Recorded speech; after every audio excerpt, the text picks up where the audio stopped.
警察突然看到，在一家儿童色情网站上正进行着直播，而恰巧这个小女孩他们还认识，正是刚刚被曝失踪的俩姐妹中的妹妹艾莉。显然她已经被绑架了，还被迫按照观众的要求表演。见状，警察急忙追踪网站 IP 地址，可却是一无所获。而就在警察束手无策之际，姐姐的床照突然被发了出来。老师见到后急忙通知了警方，并表示是姐姐主动发给同学的，而里面的男孩也不是本校学生。同时姐姐曾告诉过同学，他们去参加大学兄弟会派对了。接着警察就赶到了派对，让组织者辨认图像中的男孩，结果他一眼就认出是好哥们。然后在警察的恐吓下，他乖乖交代了好哥们的房间。而当警察砸开房门后，居然发现姐姐正在里面。原来她并没有失踪，却是在这里快活。不过由于姐姐只有15岁，所以小伙因为法定强奸罪被逮捕了。接着警察又提起艾莉被绑架的事，此时姐姐才知道妹妹居然失踪了，然后赶紧找手机看短信，果然妹妹昨晚给她发过信息。事情真的很糟糕，竟是艾莉偷偷录下了自己被带走，然后被扔进汽车后备箱的经过，只是没有拍到歹徒的面貌。于是警察就严刑拷问起了小伙，让他回忆是否在派对上看到过艾莉。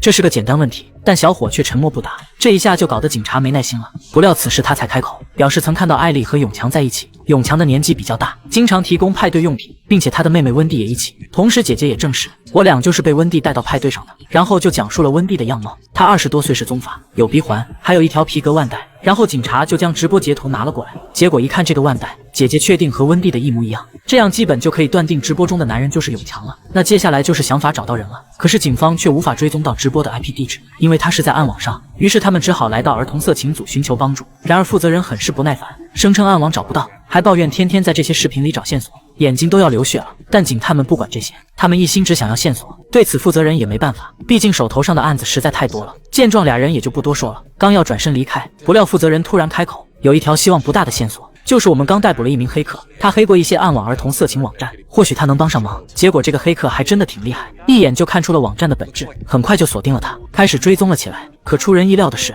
他的地址竟在全世界变化。对此黑客声称可以植入病毒，直接关掉网站，不料却被警察阻止了，因为这是与绑匪的唯一联系。接着他们又让黑客追踪永强上传的所有视频，结果黑客不负众望，很快就找到了永强上传的第2段关于艾莉的直播回放，一共有2000人观看过了。视频中艾莉已经洗干净，换上了新衣服，按照粉丝的要求开始表演了，因此时间非常紧迫了。随后警察又查出了近5年来永强上传的所有视频，一共是5段，发现他每年都换一个新的女孩，而艾莉则是第6个。他会先从卧室拍，接着是浴室，然后再按照观众的要求继续。对此检察官猜测，等永强利用完他们后，女孩们大概率会去吸毒或站街，所以可能都留有案底，只要据此找到他们，就有希望获得永强的线索。随后警察根据犯罪系统查询到了几人，第1个女孩则成为了脱衣舞娘。但当警察亮明身份，说明在找艾莉后，女孩也只提供了温蒂的信息，称她以前更惨，离家出走后被永强收留，在那里算是比较照顾我了，我现在已经走出来了，并在最后保证谁也抓不到永强。而第2个女孩比较幸运，她成为了一名摄影师，虽然她的导演丈夫极力阻止她开口，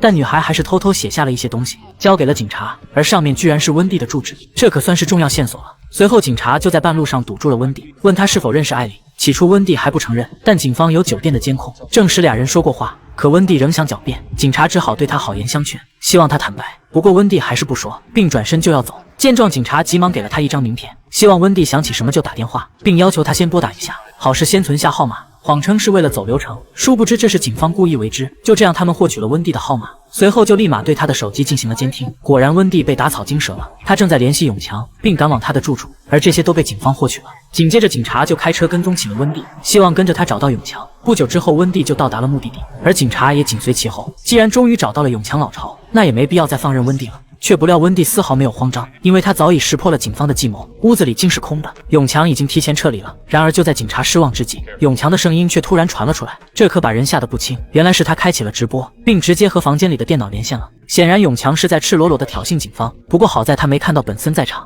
于是搭档假装和永强聊天，实际是在拖延时间。而本森则出门寻求帮助，他推测所有人都与温蒂有关，看得出永强很重视他，所以不会离温蒂太远，或许能找到他。而最快的方法当然是撬开温蒂的嘴了。然而这么多年过去了，温蒂早已和永强融为了一体，他不认为永强伤害了自己，反而是救了他，甚至连艾莉都是被拯救的。尽管警察苦口婆心劝解，你是被强迫的，所有人都是被强迫的。哪知温蒂仍反驳是永强救了他们，因为有的人当年在嗑药，有的则无家可归，而艾丽才14岁就去参加兄弟会派对，显然父母对她毫不关心。可是警察知道艾丽的父母都急坏了，并称你的父母也一直在寻找你。但温蒂不信，还表示永强说了，我失踪后父母都没报警，这个世界没人关心我，只有永强是爱我的。这一看温蒂就是被深深欺骗了。随后警察就和他的父母接通了视频，而这也是温蒂5年来第一次和母亲见面。那边母亲和姐姐见到他后都是很激动，希望他平安回家。可这时温蒂又想起了父亲，不料父亲却因思念过度没有挺过来。在得知这个噩耗后，再加上警察的不断劝解，温蒂终于悬崖勒马，